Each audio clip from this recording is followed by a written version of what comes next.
Some time ago I received a comment that asked to make a video showing other people's custom controllers. I liked the idea, so I made a community post and I received 4 controllers from 3 people. Here is what we're gonna do. We're gonna interview the owners of the controllers while showcasing them. I'm gonna ask them questions, there will be pictures, and under the pictures sometimes will appear some sentences to sum up everything that is going on with the controller. Let's get started. Hi, I'm Curtis, and I made a Wavebird for the Nintendo Switch that also works as a wired GameCube controller. Okay, so I have so many questions. I want to know everything because it was something that I considered for my custom controllers, but I really wasn't able to do it. How did you do it? What did you do with the adapter? Okay, well, so with the adapter, I looked up online and figured out the pinout for the GameCube controller data lines in comparison to the adapter. I took out the PCB and I put it into the Wavebird and just wired up the regular GameCube controller PCB to the adapter. And I powered the adapter off of 2 Samsung 18650 batteries, which are connected to just like a simple LiPo battery charging board, and that's how it kind of powers the adapter. Okay, but so it's not a Wavebird, it's a GameCube controller in the shell of a Wavebird. Yes, there is a complication that comes with using an original GameCube controller inside a Wavebird shell, and that the start button is in a slightly different location, and also it's required to be like a different height just due to different clearances within the Wavebird. But I used the Wavebird because it has a lot more space. Looked at which USB-C pins would be utilized via the normal USB 2 pinout, and I found which pins I could use that wouldn't be utilized when plugged into a computer at all. So that way the GameCube pins can actually go through the USB-C through the custom cable without ever actually interacting with all of the power stuff from like a computer. Was it easy to build this mod? The mod was, in theory, easy. In practice, very difficult with the amount of experience I had at the time.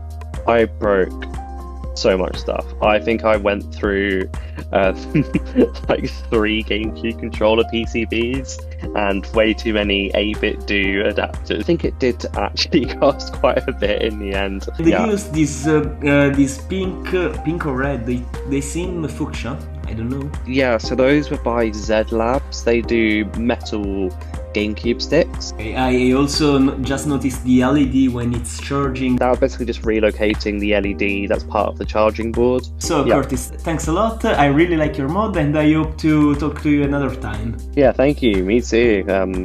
Really looking forward to seeing what else you make. Well, my name is Dan. I do custom controllers and consoles as a small hobby. I have a custom painted PlayStation 2 wireless controller.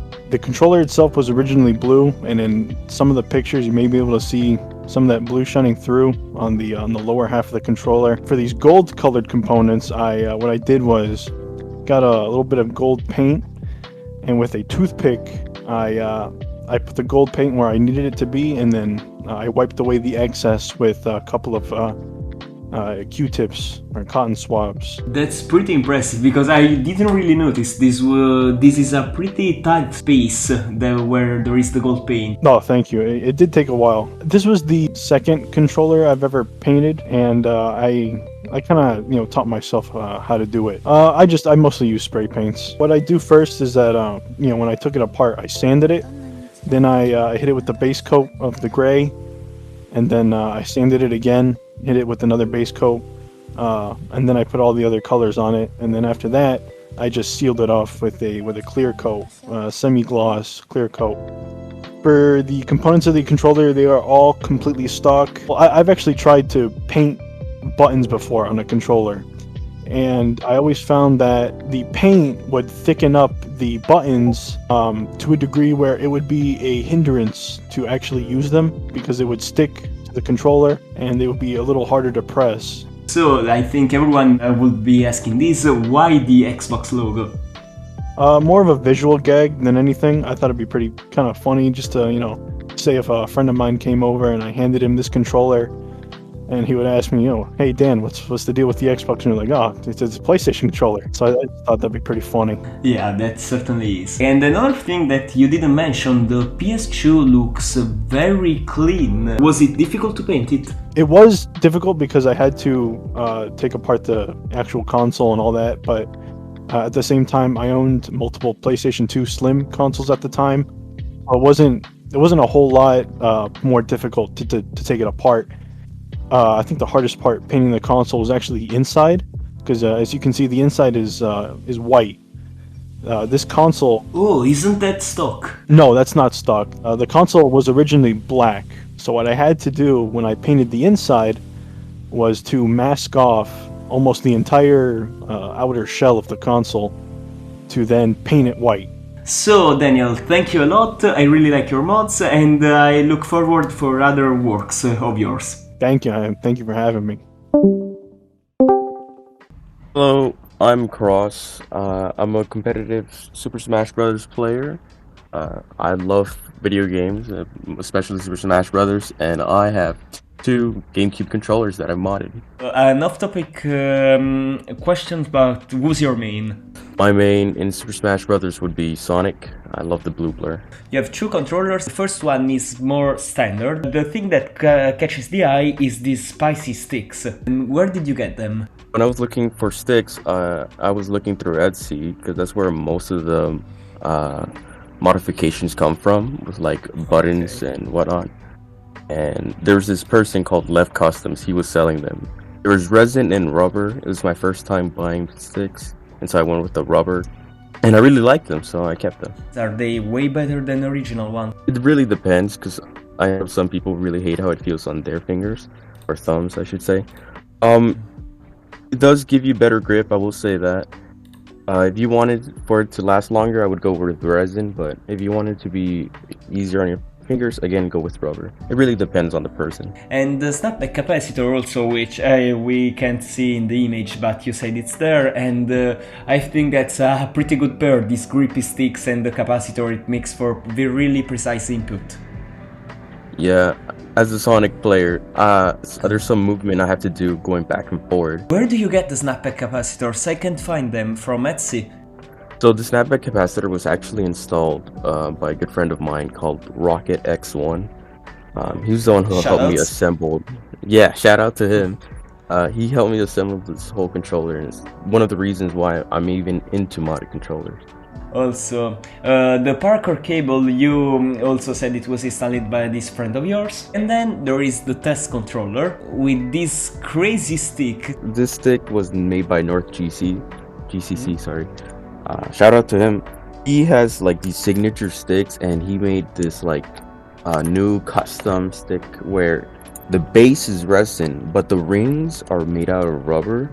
It's currently not for sale for the public, and he was like, all right, I want people to test this stick out. I was like, oh shit, I want to hop in.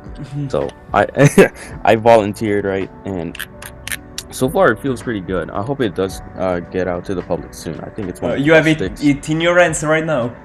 Oh, it's in my hands right now. It feels I can really hear nice. it. And then you said you wanted to give it a red color scheme in the buttons.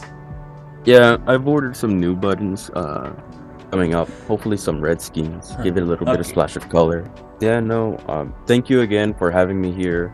Really like your videos, and thank you again for taking my idea into consideration. I hope everyone has yeah, you were sorry, you were the guy who asked to make this video. Yeah. Thank you for having me. If for whatever reason anybody who watches the video is interested in making GameCube controllers, support your local. There's a lot of forums, there's a lot of websites. On Twitter you can find easily any modder. Support them, you know? Help out the community. We'd really appreciate it. Thank you for having me again. No problem, see you! Okay guys, that's it for the video. I really wanna thank Curtis, Daniel and Cross for their amazing works. I really like this video idea, I hope you guys like it too. If you have any suggestions for this that maybe can become a series in the future, let me know in the comments. If you like this video, please leave a like and subscribe, and I'll see you the next time.